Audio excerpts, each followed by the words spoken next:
জয়গুরু। পরম দয়ালের আতুল শ্রীচরণে প্রণাম জানিয়ে আপনাদের জয়গুরু জানিয়ে আজকে ইষ্ট প্রসঙ্গ শুরু করছি। আপনাদের মঙ্গল প্রার্থনা করি, সবার সুস্থ সুন্দর জীবনে প্রার্থনা করি পরম দয়ালের শ্রীচরণে। আমরা কত অধৈর্য, অনেক সময় আমাদের যদি একটু ভিডিওটা বড় হয়ে যায় তাতেও আমাদের ধৈর্য থাকে না শোনার। এরকম নানান রকমের তো কমেন্ট আসে, তা সবাইকে সেটা আমি দোষ দিচ্ছি না, সেটা আমারও ভুল। কারণ সময়ের এখন অনেক দাম, কারো হাতে এতটা সময় নেই, অনেক সময় একটু বড়ও হয়ে যায় ভিডিও। তো যাই হোক, ধৈর্যটা আমাদের খুবই কম, আমারও খুবই ধৈর্যটা কম। তো যাই হোক, এই ধৈর্য সহ্য ঠাকুর কিন্তু আমাদের প্রবল রাখতে বললেন। ঠাকুরকে কত রকম অত্যাচার করা হয়েছে, ঠাকুরকে কত কিছু বলা হয়েছে, কিন্তু ঠাকুর একদম স্থির থাকতেন, ধৈর্য হারাতেন না। একবার প্রার্থনায় বসেছেন ঠাকুর, প্রার্থনা করবেন, তখন যিনি প্রার্থনা ধরবেন, আমি নামটা এই মুহূর্তে ভুলে গেছি, মনে হচ্ছে কৃষ্ণপ্রসন্ন ভট্টাচার্য দা নাকি এরকমই, যাই হোক, কিন্তু আমি ভুলে গেছি মোট কথা। যাই হোক, তিনি প্রার্থনা ধরেন, তো তার আসতে দেরি হচ্ছে। তখন সেখানে যে আরও ভক্তরা ছিলেন, তখন তারা ঠাকুরকে বলছেন যে ঠাকুর, ওনার তো আসতে দেরি হয়েছে, তাহলে তো আমরা শুরু করে দিলেই পারি। ঠাকুর বললেন যে না, ও আসলেই শুরু হবে। তখন তারা তো অধৈর্য হয়ে যাচ্ছেন, ঠাকুরকে আবারও জিজ্ঞাসা করলেন। ঠাকুরের ছোট্ট উত্তর, সে আসুক। তাহলে ঠাকুরের কত ধৈর্য, তারপরেও তিনি আসছেন না, তার এতটাই সেদিন দেরি হচ্ছে, কিন্তু তাও ঠাকুর ধৈর্য ধরে বসে রয়েছেন, কিন্তু তার অপেক্ষায় যে তিনি আসবেন, তারপর প্রার্থনা শুরু হবে। তাহলে অতটা ধৈর্য ছিল ঠাকুরের, কিন্তু এই ধৈর্যগুলো কিন্তু আমাদের নেই। এমনই ধৈর্যরই কিন্তু, এই ধৈর্যের কথাটা এর জন্যই গল্পটা করছি, এই ধৈর্য নিয়েই আজকে কিন্তু ইষ্ট প্রসঙ্গ, যে ঠাকুরকে লাথি মারলেন, তারপরেও ঠাকুরের ব্যবহার শুনুন। ঠাকুর পাবনা আশ্রমে আছেন, একজন দুর্বিনীত, সে দীক্ষিত এসে বলছে, একজন দুর্বিনীত একজন এলেন, সে এসে বলছেন যে সে দীক্ষিত, মানে ঠাকুরের দীক্ষা নেওয়া। তোমার বউকে বলো আমার জামা কাপড় কেচে দিতে। মানে সেই লোকটি আশ্রমে এসে বলছেন আমি দীক্ষিত, মানে একে তাকে যারা যারা আশ্রমে আছে, যা যখন যাকে সামনে পাচ্ছে তাকেই এক একটা কাজে অর্ডার করছে। কাউকে বলছে তোমার বউকে বলো আমার জামা কাপড় কেচে দিতে, এই করতে সেই করতে, সব সময় এক একজনকে এক এক রকম অর্ডার দিচ্ছে, মানে একদম সবাইকে একদম জ্বালিয়ে দিচ্ছে আশ্রমে।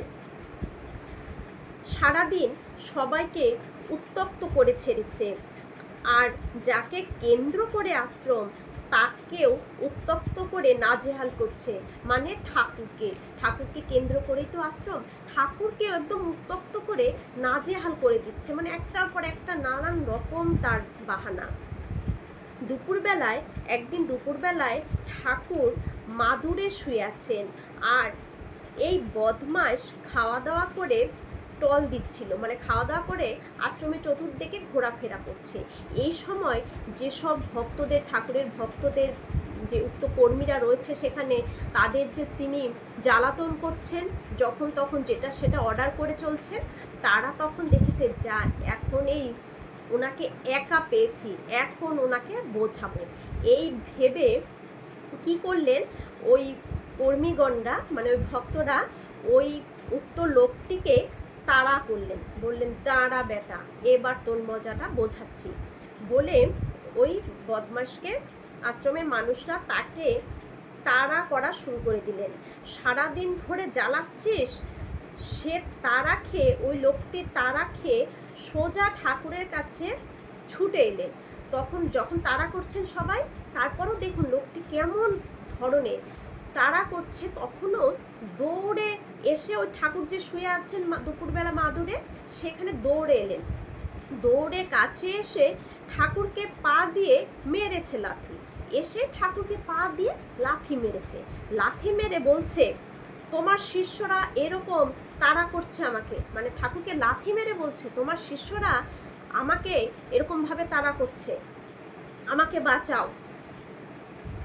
ঠাকুর উঠে বসে বললেন এই ছেড়ে দে। ঠাকুর তখন উঠে বসে ওদের ওই দাদাদের বললেন এই ছেড়ে দে, আমাদের আপনি থেকে তুমিতে, তুমি থেকে, মানে আচার্যদেব এই গল্পটা সকল যে ভক্তরা যে রোজ নাটমণ্ডপের আচার্যদেবের কাছে বসেন, তো সেই গল্পটা মানে আমাদের যে কতটা ধৈর্য মানে নেই, একদমই যে আমাদের ধৈর্য নেই, কিছু সহ্য করতে আমরা পারি না, কারো কথা কারো কোনো কিছু যে সহ্য করতে পারি না, সেটার পরিপ্রেক্ষিতে আচার্যদের এই কথাগুলো বলছিলেন যে আমাদের আপনি থেকে তুমিতে, তুমি থেকে তুইতে এলে বিরক্তি চলে আসে। কেউ যদি আমাকে আপনি থেকে তুমি ডাকে, তুমি থেকে যে তুইতে চলে আসে, এটুক বলাতেই আমাদের ভেতর একটা বিরক্তি ভাব চলে আসে।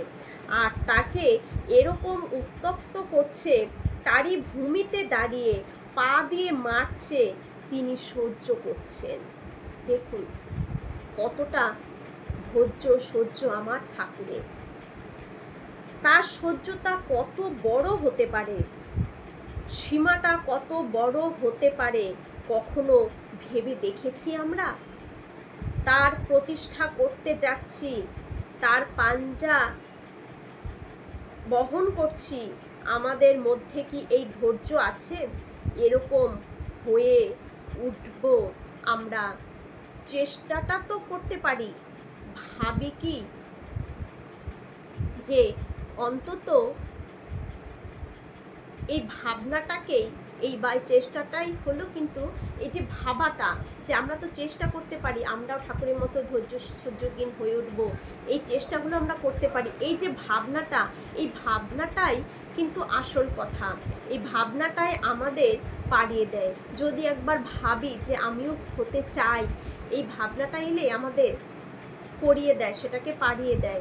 আর যদি ভাবি আমার দ্বারা এটা হবে না, তাহলে যৌবন থাকলেও, সমর্থ থাকলেও হবে না। হয়তো আমার ভেতর অনেক শক্তি পাওয়ার আছে, কারণ বয়স হয়নি, বুড়ো হয়নি, এখনো যৌবন আছি, তবুও কিন্তু হবে না। যদি বলি আমার দ্বারা এটা সম্ভব নয়, আমি এটা পারবো না, তবে কখনোই পারবো না। আর যদি ভাবনা আসে যে কেন পারবো না, পারবই, ঠাকুর আমাকে সর্বশক্তি, সব কিছু ঠাকুরের যত গুণ রয়েছে সে সরৈশ্বর্য, সেই গুণ দিয়ে আমাকে ধরাধামে পাঠিয়েছেন, সেই গুণকে আমি যদি ইচ্ছা শক্তি দিয়ে জাগিয়ে তুলতে চাই, নিশ্চয়ই জেগে উঠবে, আমি পারবই। তাই ভাবনাটাই কিন্তু পাড়ায় এগিয়ে দেয় আমাদের। আমার পারার ইচ্ছাতেই হবে, না পারার ইচ্ছাতেই কিছুই হবে না। তাই ঠাকুরকে লাথি মারলেন, কখনো কেউ ঠাকুরকে কান মলে দিতেন, ঠাকুরকে হয়তো কোথাও ঠাকুর বসেছে সেখান থেকে ঠাকুরকে তুলে দিতেন, এরকম নানান রকম কিন্তু ঘটনা ঠাকুরের সাথে ঘটেছে। কত রকমভাবেই ঠাকুরকে উত্ত্যক্ত করা হতো, তবুও কিন্তু ঠাকুর কারো প্রতি ভালোবাসা বিন্দু মাত্র ঠাকুরের কমেনি, কখনো ধৈর্য সহ্য হারায়নি। তো ঠাকুরের সন্তান, ঠাকুরকে যখন ভালোবাসি, ঠাকুরের এই গুণগুলোকে আমরাও আমাদের ভেতরে ফুটিয়ে তুলব, আমরা নিশ্চয়ই পারবো। এই পারাটাই আমাদের এগিয়ে দিবে। ভাবতে হবে যে আমি পারবো, যতই আমাকে কেউ গালমন্দ করুক, কেউ বদমাশ বলুক, অনেক কিছুই তো জীবনে আমাদের শুনতে হয়, তাই না? প্রত্যেককেই শুনতে হয় আমাদের। তো যে যেমন সে তেমন আপনাকে বলবে। আমার ভাবনাটা যেমন, আমি আপনাকে প্রশ্ন তেমনই করব, আপনাকে উত্তরটাও আমি তেমনই কিন্তু দেব। তাই ভাবনার উপরেই বলা, যে যেমন সে তেমনই বলবে। তাই কারো কোনো কথায় নিজের গায়ে মাখতে নেই, ঠাকুরও মাখতেন না, আচার্যদেবও কারো কথা মাখেন না। আচার্যদেব বলেন কে কি বলছে বলুক, তোমার চলনে, ঠাকুর যে চলনে চলতে বলেছে সেই চলনে যেন আমি চলে, নিজেকে, আমার একটাই কাজ ঠাকুরকে প্রতিষ্ঠা করা, আমার প্রতি কর্মে চলনে আচরণে তাকে প্রতিষ্ঠা করা। এই ভাবনা, একমাত্র এই একটি ভাবনা নিয়ে যদি এগিয়ে চলি, আমরা ভালো থাকবো। সবার মঙ্গল প্রার্থনা করি দয়ালের শ্রীচরণে। সবাই ভালো থাকুন।